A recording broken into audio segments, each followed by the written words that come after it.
예, 안녕하세요. 서울 금천구 가리봉동의 구로노동자 생활체험관이라고 하는 데에 지금 와 있습니다. 이거 금천구청에서 옛날에 이른바 우리가 이걸 닭장집이라고 불렀습니다. 그 닭장집을 매입을 해서 이렇게 이제 꾸며놨습니다. 사실 제가 이제 여기에 80년대 중반부터 90년대 초반까지 이 동네를 갖다가 수십 번도 더 왔다 갔다 하면서 했습니다.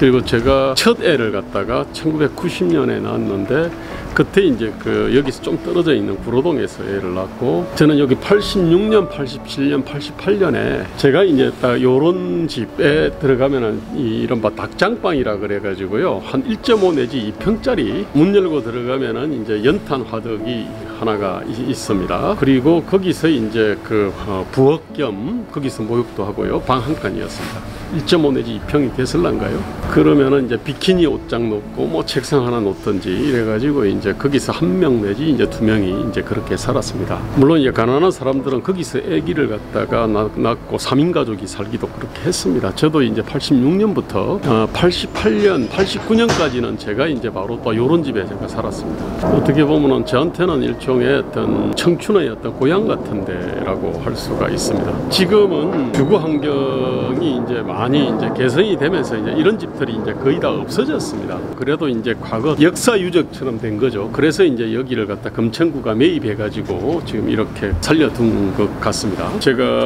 63년생인데 저희 때는 시골에서 좁은 단칸방에서 애들이 4명, 5명, 6명 이렇게 그냥 살다가, 그래서 이제 초등학교나 중학교 또는 고등학교 마치고 이제 서울로 이제 와서 기숙사 생활을 하다가 거기서 좀 이제 여유가 생기면은 요런 데로 단칸방 와서 살았습니다. 또는 여기에 아까 보면은 지하방이 있었습니다.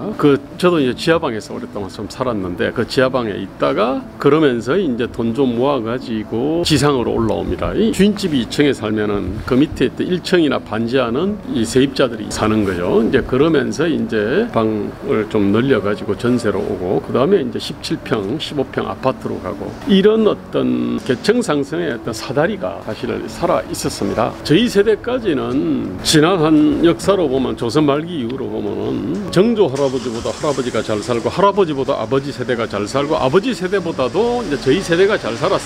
자, 그랬는데 저는 지금 근대 한 150년의 역사에서 처음으로 자식 세대가 부모 세대보다 못 보는 꼴을 제가 보게 될 것 같아가지고, 사실 제가 이제 이것이 새로운 당을 만들고 보수혁신 운동을 하고 제가 서울시장 출마를 한 가장 어떤 그 배경에 있는 가장 큰 어떤 그 근심과 우려가 그겁니다. 자식 세대가 부모 세대보다 못 사는 꼴을 갖다 보게 될 것 같고, 그리고 그 주범이 자식 세대가 못나서 그런 게 아닙니다. 지금 바로 저희 부모 세대, 이른바 86 운동권 세대들이죠. 86 운동권 세대들의 어떤 철학, 가치, 역사인식, 이게 결국은 대한민국을 갖다가 성장, 발전시킨 그 동력들, 그 정신과 방법을 갖다가 무참하게 그냥 잘라버리고 박살을 내고 있기 때문에 제가 그에 대한 어떤 역사적 책임들을 갖다가 제가 느껴가지고 제가 사실 서울시장에 출마했다고 그렇게 말을 할 수가 있습니다. 제가 지금 80년대 운동권이 있었습니다. 하라는 공부를 안 하고 학생운동하고 뭐 엉뚱한 책 보고 말입니다. 그랬는데 그 80년대 운동권 중에서 가장 치열했던 사람들 있지 않습니까? 그 사람들이 바로 이게 공장에 이렇게 투신한 사람들입니다. 위장 취업을 하거나 아니면 학력을 낮추거나 뭐 그렇게 해서 공장에 투신한 사람들이 아마 제가 볼 때 가장 치열한 거였습니다. 감옥 가는 거, 저도 뭐 감옥 2번 갔다 왔지만 사실은 뭐 감옥은 일종의 학교입니다. 우리 호텔이라 불렀습니다. 사실은 감옥살이는 어려운 게 아니에요. 나름대로 어떤 노동자 민중에 대한 어떤 연민이 있었잖아요. 그다음 애정이 있었지 않습니까? 그 다음에 지식인으로서의 책임이 있었지 않습니까? 자, 그렇게 해서 사실 노동자 민중들을 갖다가 이렇게 일깨우고 그 다음에 조직화해서 이 역사를 갖다가 바꿔보려고 그렇게 했던 거죠. 이게 당시에 어떤 사회주의 어떤 이 사상만 갖고 있던 사람들만 온 게 아닙니다. 그야말로 그냥 노동자 민중과 가난한 어떤 서민에 대한 연민과 애정, 그 다음에 지식인의 어떤 책임으로서 그 온 사람들도 많이 있고, 저는 사실은 이제 그런 부류 중에 한 사람이었습니다. 대한민국의 놀라운 어떤 기적의 역사였습니다. 이 구로공단 일대가 원래 1967년에 한국 최초의 수출산업공단, 땅으로 이제 지정이 이제 된 땅입니다. 이게 원래 이제 그 논밭이었잖아요. 그 다음에 거기에다가 그 미군 탄약창이 있었습니다. 그거를 갖다가 밀어가지고 이게 수출산업공단을 이렇게 만들었고, 어류, 봉제, 그 다음에 뭐 단순한 어떤 조립 금속 뭐 등등 이제 그런 거로 해가지고 이제 한국에서 산업화를 갖다가 이뤘는데, 그러다가 이제 90년대 초반에 이제 이게 디지털 단지로 이제 바뀌면서 그때 2층, 3층짜리 수많은 어떤 그 공장들이 다 뜯겨 나가고 아파트형 어떤 저렇게 공장으로 가면서 산업의 내용들이 이제 이렇게 쭉 바뀌었지 않습니까? 이제 그때 그거를 주도했던 근로자들은 이런 데 살지는 않을 거예요, 이게.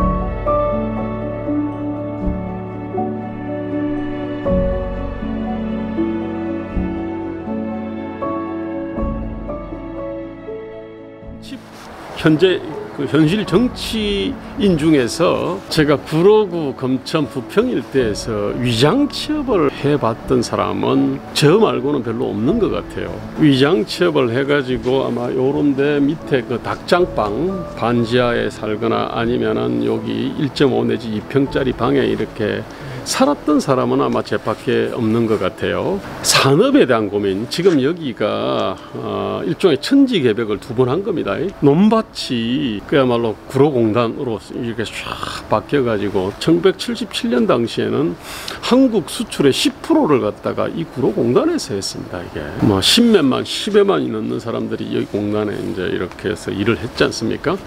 그리고 나서 이제 90년대 디지털 이게 산업 구조가 이제 바뀌면서 지금은 그때 그 공장들이 남아있는 공장이 거의 없습니다. 이게 80년대 말하고 90년대 초반에 구로공단의 주력 노동조합이 중원전자, 나우정밀, 대한광 같은 데가 있습니다. 이게 근데 그 사업장들 사실상 다 사라지다시피 했습니다.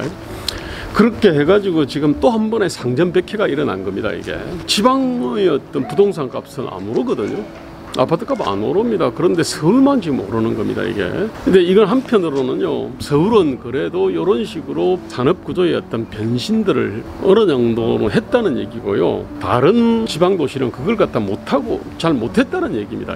그래서 서울의 주택 부동산 문제를 해결하려 그러면은 지방의 인구 기업의 협인력을 갖다가 이렇게 키우는 것이 가장 기본이 돼야 됩니다. 근데 어쨌든 저는 이제 지금 또 고민은 그런 겁니다. 제 고민은 어떻게 그러면은 어떤 지방의 어떤 산업 도시들이 있지 않습니까? 여수, 울산, 뭐 군산, 창원 등 그런 데가 어떻게 성공적인 어떤 산업 구조와 고도화를 갖다가 할 거냐라고 하는 게 이게 국가적 차원에서의 과제가 있지 않습니까? 그죠? 그 다음에 또 하나는 이 서울 있지 않습니까? 그죠?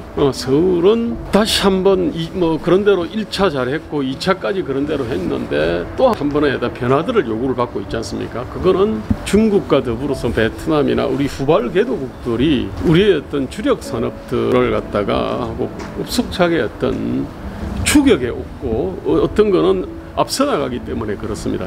자, 그런 점에서 한국은 지금 4차 산업혁명, 뭐 예컨대 인공지능이라든지 아니면은 전기자동차, 그 다음에 자율주행차, 그다음에 사물인터넷 같은 그런 데서 이제 우리가 이제 선도를 갖다 해야 되는데, 지금 대한민국의 이 문제는 빼어난 인재들이 국내 어떤 취업이나 창업을 굉장히 꺼리게 하는 어떤 망국적 인센티브 체계를 갖다가 우리는 갖고 있습니다. 그건 아시잖아요. 우리 공무원 천국을 만들어 놨기 때문에 뭐 능력 있는 사람들은 다 공무원 되려고 이렇게 할 수밖에 없게 만들어 놓은 겁니다. 그러면서 또 한편으로는 기업인들로 하여금 마치 그 교도소 담장 위를 걸어가도록 하는 그 기분을 느끼도록 중대기업 처벌법 같은 그런 짓거리를 갖다가 해가지고요. 그래서 우리가 사실은 여기 허벌판에 구로공단을 만들고, 그리고 그 구로공단이 다시 한번 저렇게 고층 건물로 이렇게 바뀌어가지고 아파트형 공장으로 이렇게 이제 바뀌는, 저렇게 된 거는 어쨌든 빼어난 인재들이 제조업이라든지 이게 이제 뛰어들도록 했고, 수출 그 산업에 뛰어들도록 했고요.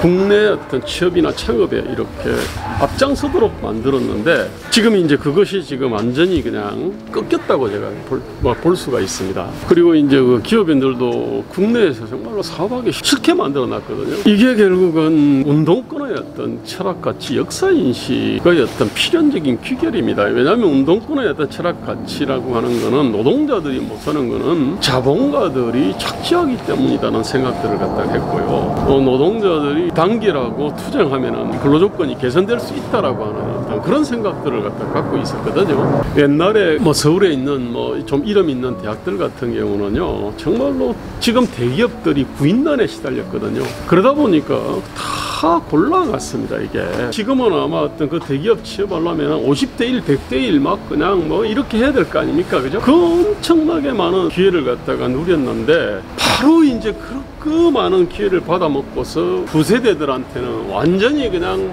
다 탈탈 틀어먹고 기회와 희망의 어떤 사막에 내던진 거나 제가 볼 때 마찬가지로 생각이 됩니다. 그래서 제가 참 여기 열악한 어떤 조건에서 출발해가지고 오늘 전셋집을 거쳐가지고 이제 소형 아파트를 거쳐서 이제 중대형 아파트로 이렇게 왔다라고 하는 어떤 성공 스토리로 이렇게 볼지, 아니면은 간악한 어떤 그 자본가들한테 착취당해가지고 못 살았다 이렇게 뭘 갖다가 말하려고 하는지 모르겠습니다만은 분명한 거는 이거는 그래도 세계사적 관점에서 보면은 한국이 올라간 위대한 어떤 사다리 있잖아요. 위대한 사다리의 저층부거든요. 저는 여기서 이런 데서 살았던 대부분의 사람들은 지금 훨씬 잘 살고 있다고 생각합니다. 그 베네수엘라 지식인들도 있습니다. 거기도 보면은 아주 그 빼어난 어떤 교수가 왜 없겠습니까? 그죠? 그다음 빼어난 어떤 기술자가 왜 없겠습니까? 그런데 그 사람들은 지금 어디 여권 내밀면요, 이게 미립국 하려고 하는 놈이 아니냐 해가지고요, 아주 그냥 박대를 받습니다.